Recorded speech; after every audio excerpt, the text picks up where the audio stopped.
Lesson 11: Credibility Killers. Now let's consider factors that do downright harm to credibility. Chief among these are typos and factual mistakes. Numerous studies have found that people leave websites that have misspellings and poor grammar almost twice as quickly as websites that don't have such errors. On top of that, Google penalizes websites where people leave quickly, assuming that these websites are less trustworthy. The same goes for websites with clear-cut factual errors, such as putting the end of the Civil War in 1862 or a caption identifying an oak tree as a maple. People think, if you're wrong about that, what else are you wrong about? And if I see carelessness, I'm not going to stick around to see if they're careless with my order. The next credibility killer is appearing to be out of date.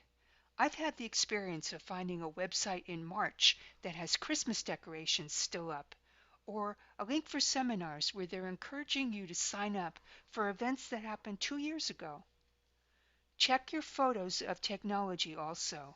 If they're showing outmoded monitors, ancient cell phones, or screenshots from 2001, or linking to long ago expired references, that may be just as harmful. Partly the damage gets done because of apparent carelessness, but also because so much of life changes month to month these days, and people would rather be doing businesses with companies that are in step with the march of time. Another credibility killer: exaggeration.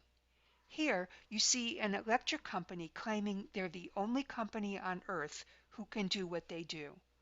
That's ridiculous.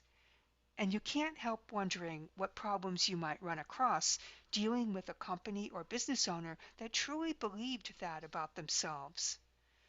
Along the same lines, I once ran across a company claiming to be the only healthy eating franchise. This was so grossly unlikely that I wouldn't believe anything else they wrote.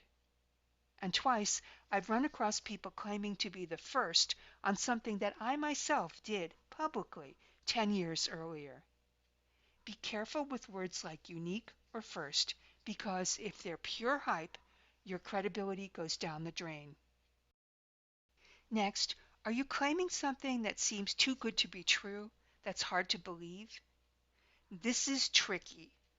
Let's suppose something preposterously wonderful happened, and your claim is absolutely truthful and real, but it's something that most people would be skeptical of. In many cases, you should then tone down the claim to something that's still true but easier to believe. Research has shown that customers are more likely to believe ratings of 4 point something out of 5 than 5 out of 5. So don't claim you have 100% customer satisfaction.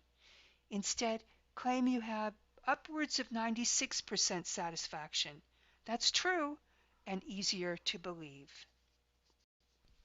Another no-no if you're concerned about credibility is using tactics designed to try to trick buyers. Early in the internet, for instance, there was a tactic of showing a countdown clock that said that the discount would expire in, let's say, 15, 14, 13 minutes, and so on.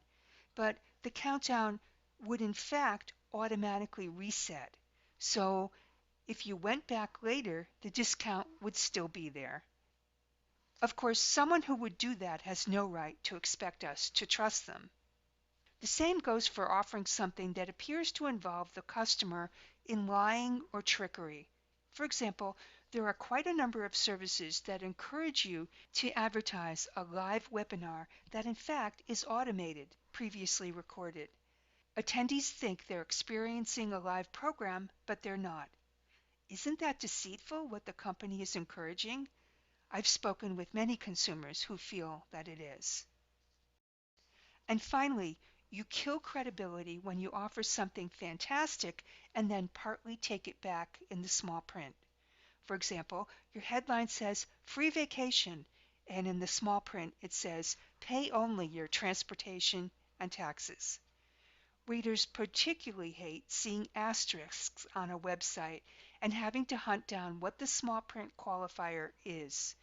This happened to me when I was trying to return a computer to Staples, and I was concerned by an asterisk next to its policy saying that they would take back a computer within 14 days. Nowhere on that page or anywhere else could I determine what the asterisk referred to. I'd already bought the computer, but it sure didn't help me feel confident that I was dealing with a company that would stand behind its words. It did take the computer back, but it also said in part of our correspondence, Staples reserves the right to deny any return. Wow, what a credibility killer that was as well. That's it for credibility. In the next part of the course, we'll discuss the fundamental copywriting concept of offers.